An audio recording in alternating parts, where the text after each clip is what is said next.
옛날에 그 문어 있죠. 문어 총각이 멸치처녀에게 반해서 이제 장가를 들려고 이제 생각하고 있었어요. 중매자이가 누구였냐면 넙치였어요. 문어가 멸치에게 반해서 이제 장가를 들려고 하고 이제 중매자이를 통해서 이제 일이 시작됐습니다. 중매자이가 넙치인데 이제 그 문어를 이렇게 소개했어요. 일단 머리통이 아주 잘생겼다. 문어의 머리 참 잘생겼고 다리가 길다. 그리고 다리가 많아서 뭐든지 감싸준다. 그러니까 넙치는 이제 이 혼인을 어떻게든 성사시키려고 이제 했던 거예요, 노력을. 그런데 이 멸치 처녀의 부모가 이 혼인을 반대했습니다. 왜 반대했을까요? 문어 같은 뼈대 없는 가문과는 사돈을 맺을 수 없다는 거예요. 사실 멸치에 있는 게 뼈대라고 하기에는 좀 그렇지 않습니까? 제가 결혼을 할 때도 이런 우스운 해프닝이 있었어요. 이제 집안 어른들이 다 모이는 우리 집안 전체가 모이는 게 아니라 좀 가까운 분들이 이제 모였어요. 어른들이 모인 자리에서 제 아버님이 제 결혼을 발표하셨어요. 아주 기분이 너무 좋으셨어요, 우리 아버님이. 우리 막내 강황이가 결혼을 합니다. 그러시더라고요. 그리고 결혼할 자매 이름까지도 소개를 하시더라고요. 근데 그 이야기를 듣는 그 집안 여러 어른들 중에서 한 분이 갑자기 우리 아내의 이름을 이제 그 교수의 이름을 문수경이라고 얘기하니까 성이 문가군요 이러더라고요. 문가는 본이 하나입니다 그러더라고요. 본이 하나인데 하면서 말꼬리를 살짝 흐리시더라고요. 끝까지 말을 못 하시고. 이게 무슨 의미냐면은 한마디로 뼈대 있는 가문이 아니라는 거예요. 문씨들은. 저희 아버님이 딱 눈치를 채신 거예요. 눈치를 채시고서 요즘 세상이 어떤 세상인데 이러면서 그냥 웃으시면서 넘어가시더라고요. 그런데 이 가문이라는 게 전혀 영향이 없지는 않은 것 같아요. 2016년에 제가 안식년이었는데 안식년 때 아내와 함께 이제 가고 싶었던 유럽 성지 여행을 좀 떠났습니다. 유럽의 마을들이 참 예쁘지 않습니까? 그 유럽 마을의 예쁨 중에서 그 꽃들이 참 유난히 예뻤어요. 아내는 지금도 그렇지만 예쁜 꽃을 보면 참 좋아해요. 집에도 꽃을 갖다 놓고 교회에도 이렇게 꽃을 갖다 놓는데, 그리고 꽃을 보면은 자꾸 씨가 어디 있는지를 찾아요. 그 씨가. 어느 마을은 코스모스, 유럽의 그 어떤 마을은 코스모스가 참 정말 크고 탐스러웠어요. 한국에서 또 미국에서 있는 그런 코스모스보다도 훨씬 더 특별한 분위기로 다가왔습니다. 아내는 그 코스모스 꽃에 반해가지고 코스모스 씨를 그때 받아왔어요. 거기서. 제가 씨를 이렇게 받고 있는 그 아내의 모습을 이렇게 물끄러미 보면서 한 사람이 떠올랐어요. 문익점이 생각이 나더라고요. 문익점. 이 문익점이 중국에서 처음으로 조선 땅에 붓뚜껑에 목화씨를 받아온 사람 아닙니까? 아내도 문씨구나. 오늘 본문에서 요한 사도는 예수님을 믿는 사람들이 영적으로 어떤 가문의 사람인지를 아주 잘 설명해 주고 있어요. 즉 누구의 씨를 가지고 있느냐, 누구의 자녀인지를 알려주고 있습니다. 1절을 보면 보라, 아버지께서 어떠한 사랑을 우리에게 베푸사 하나님의 자녀라 일컬음을 받게 하셨는가. 우리가 그러하도다. 그러므로 우리 세상이 우리를 알지 못함은 그를 알지 못함이라. 이 말씀을 뭐냐면 보라, 너희들 보라. 아버지께서 베푸신 사랑이 얼마나 놀라운 사랑인가를 보라. 이런 뜻이에요. 여기서 요한 사도가 어떠한 사랑이란 표현을 썼는데 이 어떠한 사랑은 한마디로 정말 놀랍고 신기한 사랑이라는 겁니다. 여러분, 하나님께서 독생자 예수님을 우리에게 주시고 십자가에서 죽기까지 하게 하신 것은 놀랍고 엄청난 정말 신비로운 사랑이라는 것입니다. 더 놀라운 것은 우리가 하나님의 은혜로 그 놀라운 사랑을 받은 자가 되었고 하나님의 자녀가 되었다는 거예요. 우리가 하나님의 자녀가 되었다고 말하고 있는 것입니다. 여기서 베푸셨다고 말하고 있지 않습니까? 베푸셨다는 것은 이미 주셨다는 의미입니다. 이미 너희들에게 주셨다. 우리는 하나님의 사랑을 이미 받았고 우리 안에 하나님의 놀라운 사랑이 있는 거예요. 하나님의 은혜를 받은 사람들은요, 하나님의 자녀가 된 것이고 또 거기에 하나님의 놀라운 사랑이 우리 안에 있다는 것입니다. 여러분, 한 인간이 세상에 태어났어요. 한 인간이 세상에 태어나서 이 세상을 살아가면서 하나님의 은혜로 예수 그리스도를 주님으로 영접하는 그 순간, 그런 순간 그의 영적 신분은 하나님의 가문에 속해지는 거예요. 눈에는 보이지 않지만은 영적으로는 하나님 가문으로 들어가는 것입니다. 이것은 마치 이렇게 설명할 수 있습니다. 한 여인이 결혼해서 한 남자의 집안에 호적이 올라가지 않습니까? 그렇듯이 세상의 가문에서 예수님이 다스리는 하나님의 나라, 예수님의 가문으로 들어가는 겁니다. 영적으로는 하나님의 놀라운 사랑으로 세상 자녀에서 하나님의 자녀, 즉 뼈대에 있는 신분으로 변화된 것이죠. 사도 바울은 이것을 뭐라고 표현했습니까? 너희가 양자되었다. 양자됨이라고 표현한 것입니다. 요한 사도는 본문에서 하나님에게서 난 하나님의 자녀가 가진 중요한 세 가지 특징을 잘 설명해 주고 있어요. 오늘 말씀을 들으시면서 이 세 가지 특징을 내게도 여러분에게도 한번 점검해 보는 그런 시간이 되기를 바랍니다. 첫째 특징이 하나님의 자녀는 하나님을 안다는 얘기예요. 하나님의 자녀는 하나님을 알고 세상은 하나님을 모릅니다. 당연한 이야기 같지요. 그렇지만요, 이것은 영적으로 대단히 중요한 의미가 있습니다.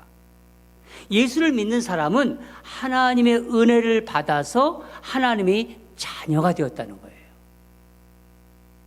세상 사람은 하나님을 모르는데 하나님의 자녀는 하나님을 알아요. 이게 뭡니까? 은혜예요. 우리가 은혜 받았다 그러면요, 하나님의 은혜를 받았다 그러면요, 하나님의 자녀로 들어가는 길로 들어간 거예요. 다시 말씀드리면 하나님께서 세상을 사랑하사 독생자 예수님을 주셨고 예수님은 우리 죄를 짊어지시고 십자가에서 못 박혀 죽으셨습니다. 하나님은 사흘 만에 예수님을 다시 살리셨어요. 부활시키셨습니다. 이 사실을 믿고 입으로 고백하는 자는 하나님의 자녀로 들어가는 겁니다. 영원히 사는 것입니다. 그리스도인들이 바로 이 말씀이 믿어지는 사람들이에요. 그래서 우리는 하나님의 자녀가 되었고 하나님 가문의 사람이 된 것이죠. 그러나 세상 사람은 이 사실을 몰라요.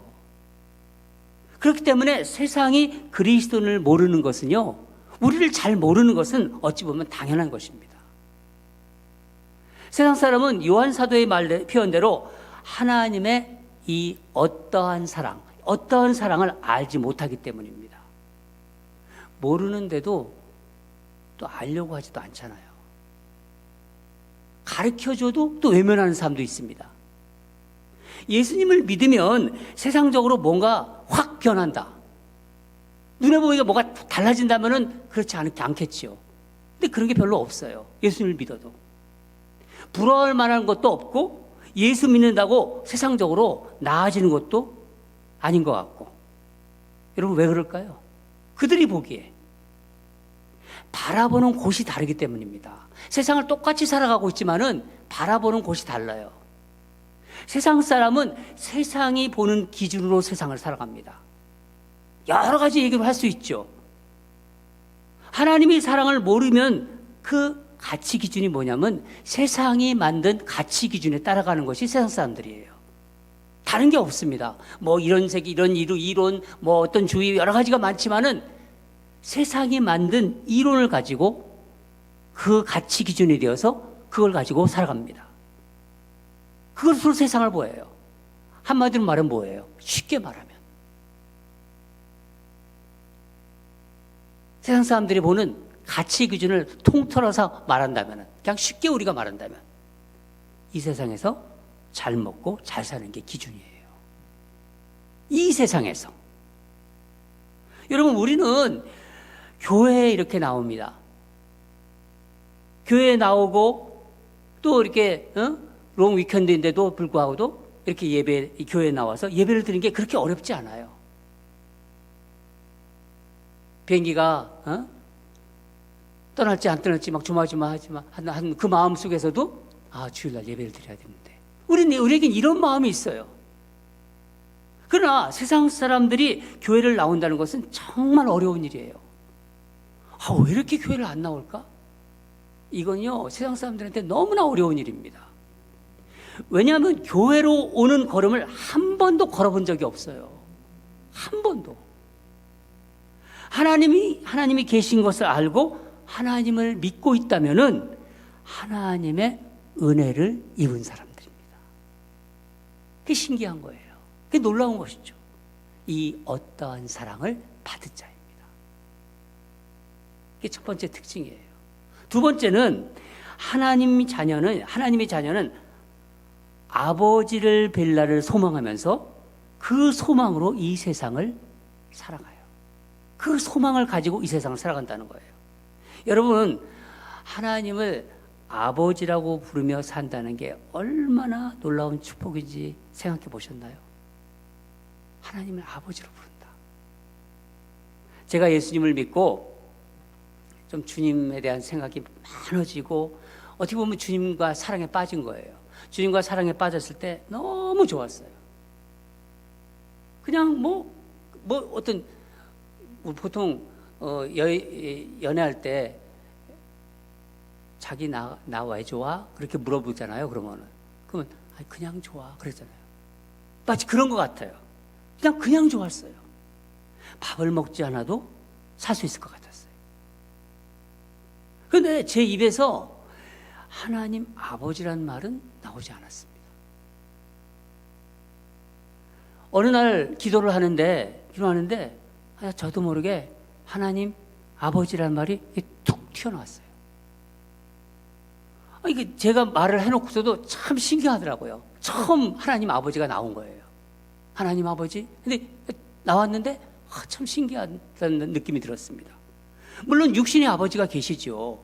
육신의 아버지가 계시지만 하나님이 내 진짜 아버지라는 생각이 드는 거예요. 그거부터 자연스럽게 하나님 아버지가 기도에도 나오고 사람들과 얘기에도 나오고 그러면서 더 믿어졌습니다. 또 하나님이 더 가까이 계신 것이 느껴졌어요. 그때부터는 또 사랑하는 하나님 아버지. 그래서 저는 늘 기도할 때 사랑하는 하나님 아버지. 이게 그냥 자연스럽게 나와요.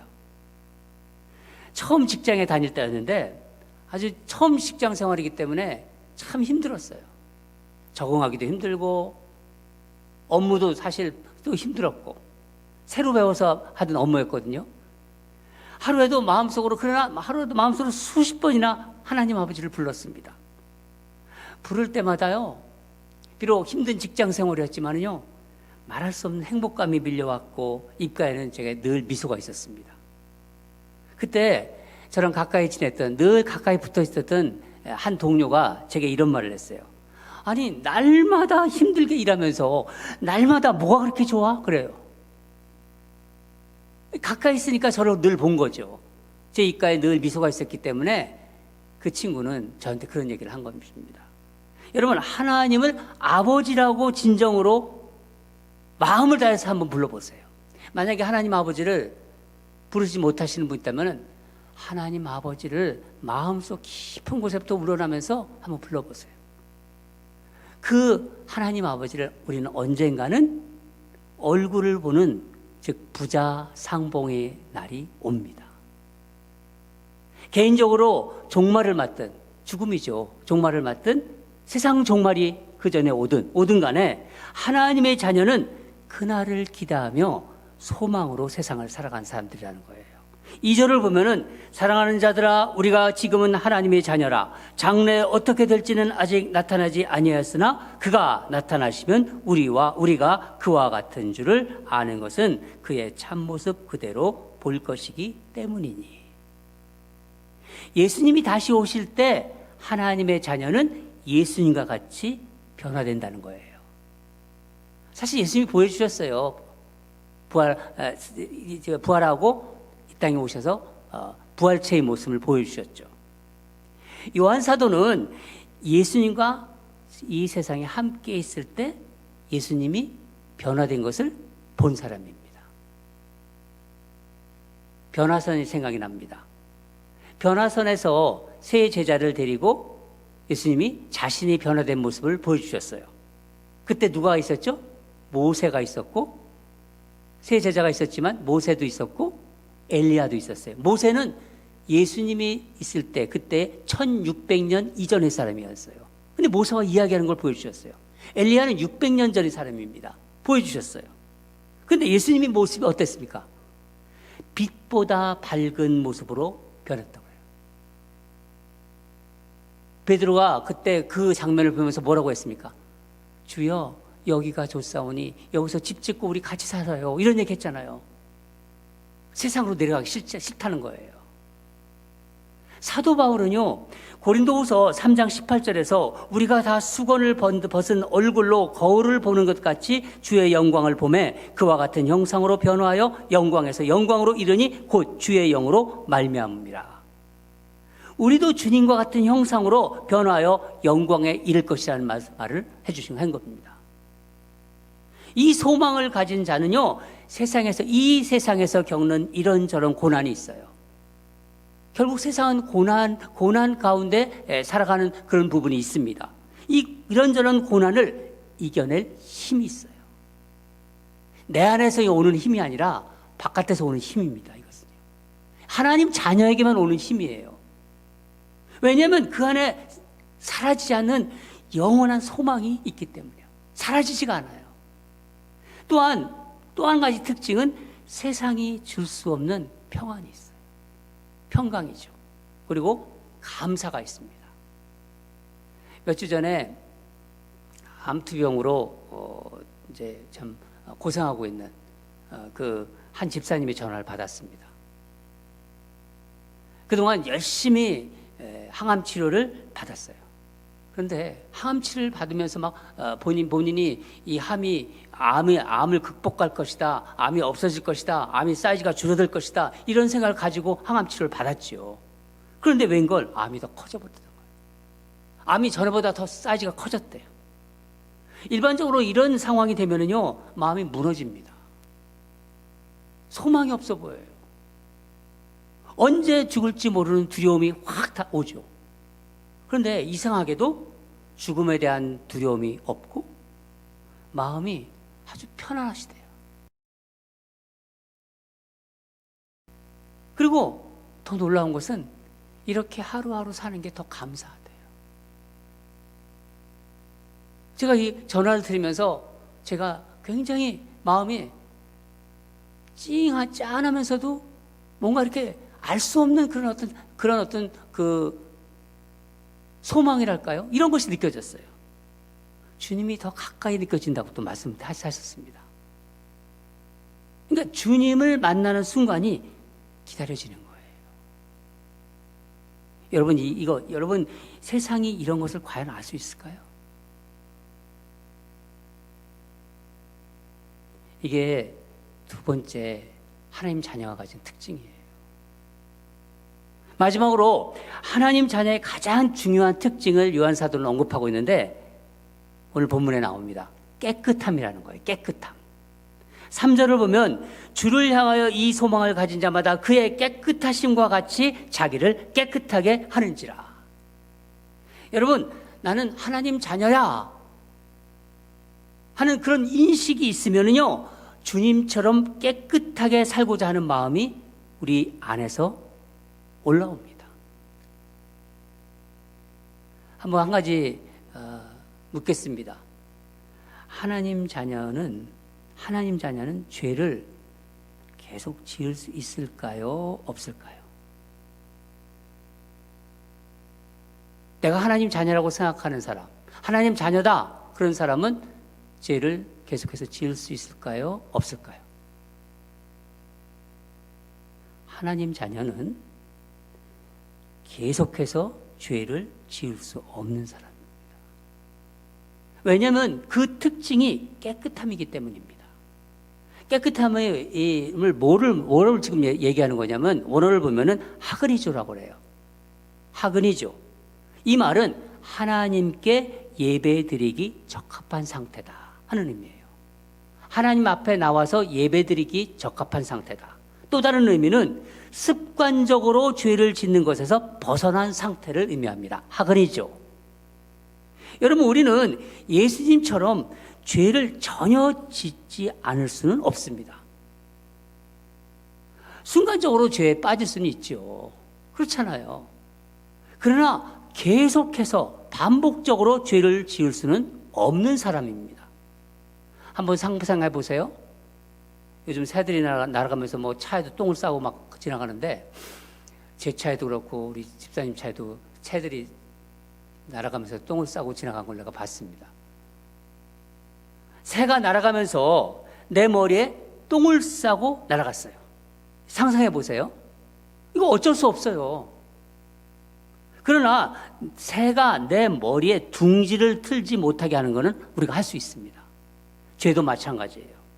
죄를 반복해서 지으면서 하나님의 자녀라고 할 수는 없는 거예요. 5절을 보면 예수님에게는 죄가 없다고 합니다. 그렇죠? 6절에는 예수님 안에 거하는 자마다 범죄하지 않는다. 7절을 보면은 의를 행하는 자는 예수님의 의로우심과 같이 의롭다. 여러분, 한번 묻겠습니다. 우리가 혼자 있을 때, 아무도 없다고 생각하고 혼자 있을 때 있죠? 혼자 있을 때 내가 무슨 생각을 하는지, 나 혼자 있는데 내가 무슨 생각을 하는지, 내가 무슨 행동을 하는지를 보면 내가 하나님의 자녀인지 세상 사람인지를 좀 알 수 있어요. 아무도 없을 때, 아무도 모를 거라고 생각하며 짓는 죄가 뭐죠? 이게 은밀한 죄예요. 이 은밀한 죄는 눈에 드러나지 않습니다. 심지어 가족들에도 몰라요. 사람의 눈을 가릴 수는 있어요. 은밀한 죄, 숨겨진 죄는 사람의 눈을 가릴 수는 있습니다. 심지어 가까운 사람들에게도 가려질 수 있어요. 그러나 사람들은 몰라도 하나님은 아세요. 그러나 하나님의 자녀는 이 은밀한 죄를 지을 수 없는 사람입니다. 8절에 하나님의 아들이 나타나신 것, 즉 예수님이 세상에 오신 것은 마귀의 일을 면하러 하십니다. 예수님은 이 세상에 오신 이유가 또 마귀의 일을 소멸하기 위해서 오셨다고 하십니다. 예수님을 믿는데도 습관적으로 또는 은밀하게 죄를 짓게 만드는 것은 결국 마귀가 그 사람에게 역사하고 있기 때문이라는 거예요. 여러분, 그러면은 어떻게 우리가 죄를 짓지 않을 수 있을까요? 어떻게? 요한 사도는 오늘 9절에서 그것을 알려주고 있습니다. 9절을 같이 읽겠습니다. 9절입니다. 시작. 하나님께로부터 난 자마다 죄를 짓지 아니하나니 이는 하나님의 씨가 그 속에 거함이요 그도 범죄하지 못하는 것은 하나님께로부터 났습니다. 하나님께로부터 난 자마다 죄를 짓지 않는다. 이 말씀의 의미는 죄를 짓지 않게 된다는 말씀이에요. 죄를 짓지 않게 된다. 즉 내 힘으로는 할 수 없다. 인간의 힘으로 죄를 짓지 않을 수는 없다는 거예요. 죄를 내 힘으로는 극복할 수는 없다는 거예요. 저는 젊은 시절에 담배를 많이 피웠어요. 하루에 어떤 때는 한각 이상을 피웠어요. 굉장히 많이 핀 거죠. 물론 담배를 피는 게 꼭 죄라고는 할 수는 없습니다. 물론 건강에 너무 안 좋죠. 담배는 백해무익이라고 하지 않습니까? 그런데 예수님을 제가 영접하고 눈에 띄는 변화가 생겼습니다. 갑자기 담배 냄새가 싫어졌어요. 그 잘 피던 담배를 피고 싶지도 않고 냄새가 특히 싫어졌어요. 제가 아는 어느 집사님은 술을 아주 즐겨 마셨습니다. 근데 어느 주일날 말씀의 은혜를 받았어요. 이분이 말씀의 은혜를 받고 정말 예수님을 주님으로 믿기로 마음에 결단하셨어요. 내가 이 순간부터는, 오늘부터는 내가 주님을 내가 믿는다. 나의 왕으로 모실 것이다. 주님의 뜻대로 내가 살겠다. 이런 마음을 이분이 스스로 다짐했습니다. 말씀을 듣고 은혜를 받아서. 어느 날 평소처럼 술을 마시는데 그 잘 넘어가던 술이 넘어가지가 않더래요. 몸에 특별한 이상이 없는데 담배가 싫어졌다? 몸에 특별한 어떤 변화가 없었는데도 술이 넘어가진다? 이게 이상한 일이죠. 예수 믿기 때문에 이제 담배 끊어야지. 내가 예수 믿기로 결정해서 이제 술을 먹지 말아야지. 그런 생각으로 담배가 끊어진 게 것인가요? 아니, 그런 생각으로 술이 끊어진 것인가요? 아닙니다. 그냥 담배 냄새가 싫어진 거예요. 그냥 술이 넘어가지 않는 거예요. 평상시 넘어갔는데. 그냥 싫어진 거예요, 그게. 어떻게 그런 일이 생기는 걸까요? 우리 안에 하나님의 씨가 들어있기 때문입니다. 9절 아까 말씀드렸듯이 하나님의 씨가 그의 속에 거하며 그도 범죄하지 못하는 것은 하나님께로부터 났습니다. 그럼 하나님의 씨가 무엇인가요, 여러분? 하나님의 씨, 우리 안에 계신 성령님이세요. 우리 안에 있는 말씀입니다. 하나님의 말씀. 성령님이 내 안에 계시면 어떤 부끄러움이나 더러운 생각들, 어떤 죄된 생각들이, 그런 것들이 움직이기 시작할 때, 예를 들어서 남을 미워하는 마음, 또 누가 잘 되면 시기하는 마음, 또 어떤 질투하고 음욕을 품고, 이성을 보면서 음욕을 품고 이상한 생각을 하고 자꾸 욕심을 부리고 탐욕스럽고 거짓말하고 교만한 마음이 올라올 때 누가 근심해요? 성령님이 근심하신다고 하셨잖아요. 성령님께서 에베소 4장 30절에 성령을 근심하게 하지 말라. 우리 안에 있는 성령님이 근심합니다. 그게 느껴져요. 내 안에 성령이 계시다는 것을 아는 순간, 내 안에 성령님께서 근심하는 것을 내가 인식하는 순간 죄를 멀리하게 되는 거예요. 그걸 알게 되는 거예요. 그러니까 내 힘으로 하는 게 아니라는 거죠. 내가 결단하고 내가 노력해서 그 일이 이루어진다는 건 아니라는 거예요. 그러면 우리 안에 있는 하나님의 씨를 얼마나 내가 날마다 인식할 수 있을까요? 이것을 알아야 되잖아요. 내 안에 하나님의 씨가 있구나, 성령님께서 역사하시고 있구나, 말씀이 역사하고 있구나, 이게 느껴져야 되잖아요. 이게 중요한 거잖아요. 그럼 뭐예요? 날마다 주님을 바라보셔야 돼요. 24시간 동안 내가 아침 밥을 먹을 때마다 밥을 먹듯이 제가 말씀드렸지만 주님의 말씀이 생각이 납니다. 하루에 3번이라도 날마다 십자가를 바라보는 거예요. 십자가에 달리신 주님을 묵상합니까? 뭐 때문에, 누구 때문에 저렇게 죽으셨을까? 날마다 말씀을 보고 말씀을 읽고 날마다 말씀을 묵상한다는 것은 자꾸 생각하고 씹는 거예요. 그 의미를 되새기고 기도하는 겁니다. 성령의 소욕으로, 내 안에 성령의 소욕이 있어요. 이 소욕으로 육체의 소욕을 누르는 거예요. 육체의 소욕을 죽이는 겁니다. 육체의 소욕을 이기는 거예요. 사도 바울이 그랬잖아요. 나는 날마다 죽노라. 내 안에 말씀이 역사합니다. 베드로는 1장 23절에서 이렇게 말해요. 베드로전서 1장 23절, 너희가 거듭난 것은 썩어질 씨로 된 것이 아니요 썩지 아니할 씨로 된 것이니 살아있고 항상 있는 하나님의 말씀으로 되었느니라.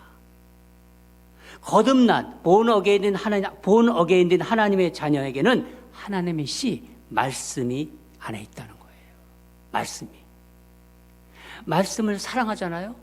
말씀을 사랑하면 말씀이 우리 안에서 역사해서 우리가 죄를 멀리하게 하고 죄를 짓지 않게 한다는 겁니다.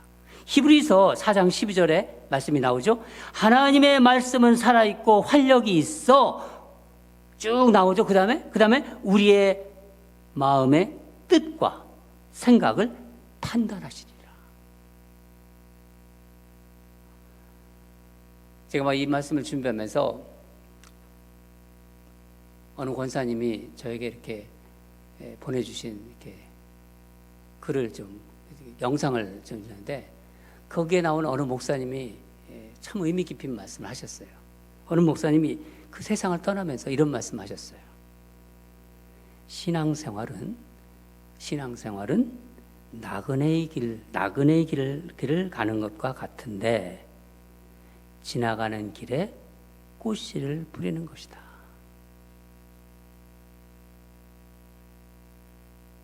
존경받는 목사님이세요. 많은 분들부터. 근데 그분이 세상을 떠나면서 하신 말씀이 바로 이 말씀이에요.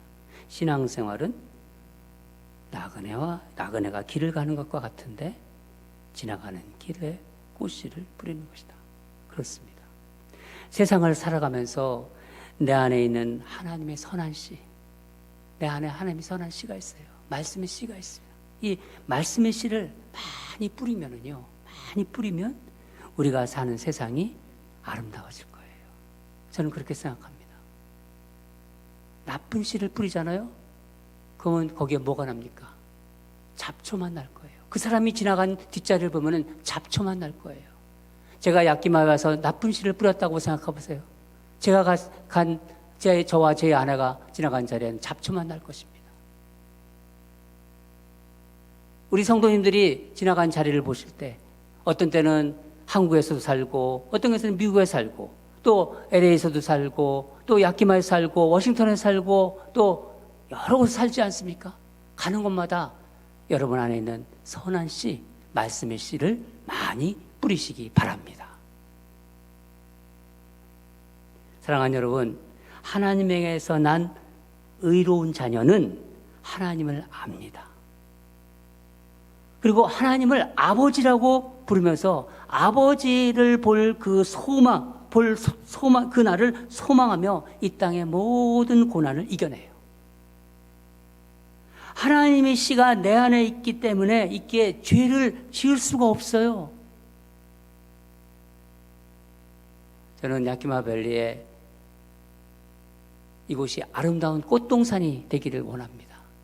하나님의 씨로 풍성이 뿌려져서 정말 아름다운 열매들이 주렁주렁 달리는 그런 야키마 밸리가 되기를 주님으로 축원합니다. 이번 한 주도 하나님께서 난 의로운 자녀로 여러분 안에 선한 씨를 많이 뿌리기를 간절히 바랍니다.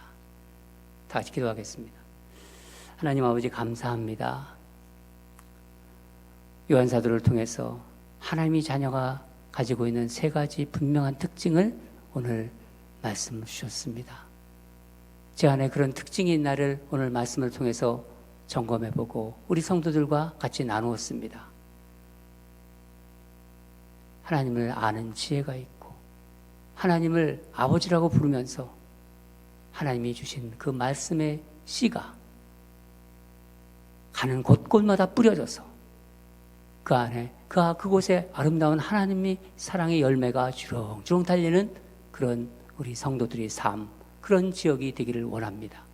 이번 한 주도 그렇게 살아가기를 원하면서 말씀이 깊이 심어져서 아름다운 열매로 자라게 하여 주시옵소서. 감사드리며 예수 그리스도 이름으로 기도드립니다. 아멘. 오늘 성찬 주일로 우리가